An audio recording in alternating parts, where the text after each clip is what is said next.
l'histoire du prophète et ses filles. Nous remercions le Haïdara, Shérif Ousmane Haïdara, nous le remercions sincèrement. Bismillahirrahmanirrahim. Aujourd'hui, on est le 21 décembre 2024.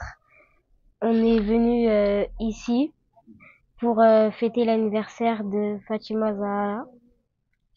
Et aujourd'hui, je vais lire un livre qui parle de Fatima Zahra, fille du prophète de l'islam. Fatima Zahra, la sublime et la vertueuse, reçut plusieurs surnoms dont Al-Zahra, Al-Mubaraka, la bénie, Al-Zakiya, l'intelligente, Al-Siddiqa, la sincère, At-Tahira, la pure, Al-Radiya, la satisfaite.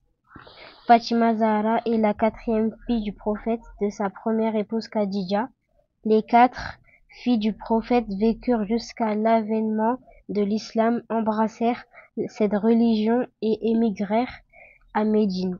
Cependant, elles moururent toutes du vivant du prophète, à l'exception de Fatima qui mourra 6 mois après son père.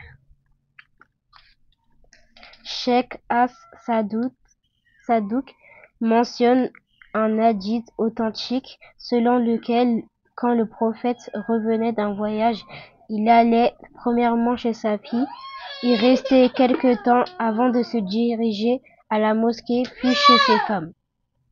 Il a dit: Fatima fait partie de moi, quiconque la rend heureuse me rend heureuse, et quiconque l'attriste m'attriste. Fatima est le plus cher des êtres auprès de moi. D'après un autre hadith, Aïcha dit: je ne connais personne qui ressemble plus au prophète que Fatima Zahra dans l'attitude et le discours. Lorsqu'elle rendait visite au prophète, ce dernier l'accueillait toujours en lui souhaitant la bienvenue et embrassait ses mains. Il l'asseyait à sa place, se tenant debout devant elle. D'après un autre hadith, un jour, le prophète était chez sa fille et il portait un habit en laine de chameau. Fatima moulait du blé tout en allaitant son bébé. Quand le prophète la vit dans cet état, il dit: ô ma fille, supporte l'amertume du monde pour goûter la douceur de la vie future. Elle répondit: ô mon père, louange à Allah pour ses grâces et reconnaissance pour ses faveurs. Ensuite, Allah révéla ce verset: ton Seigneur t'accordera bientôt et tu seras satisfait. Le jour naissant, 93, verset 5. Grâce à Haïdara, on a pu savoir l'histoire du prophète et ses filles. Nous remercions le Haïdara, Shérif Ousmane Haïdara, nous le remercions sincèrement et merci de m'avoir écouté. Ouais.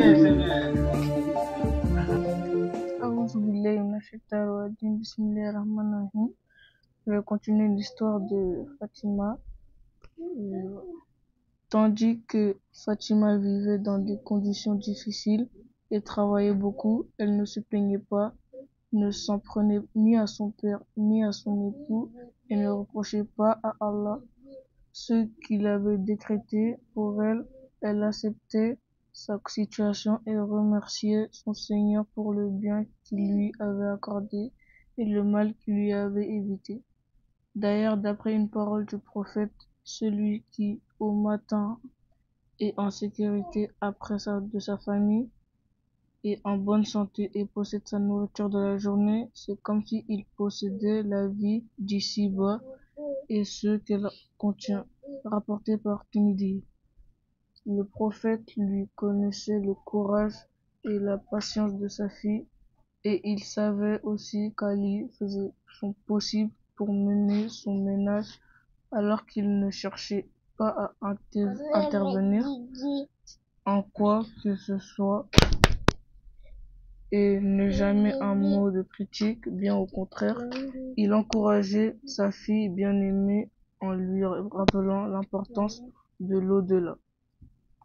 Je vais laisser continuer ma sœur pour la fin. Aujourd'hui était un jour très spécial car c'était l'anniversaire de Fatima Zahra. On remercie tous les musulmans du monde et pour dire que l'islam est une religion très très belle et que nous souhaitons que tous les musulmans sa- euh, sachent l'histoire du prophète sallallahu alayhi wa sallam. C'est la famille, c'est toute la famille. Nous remercions tous les musulmans. De- Je m'appelle Gundo Samora Et moi, Babila Samora.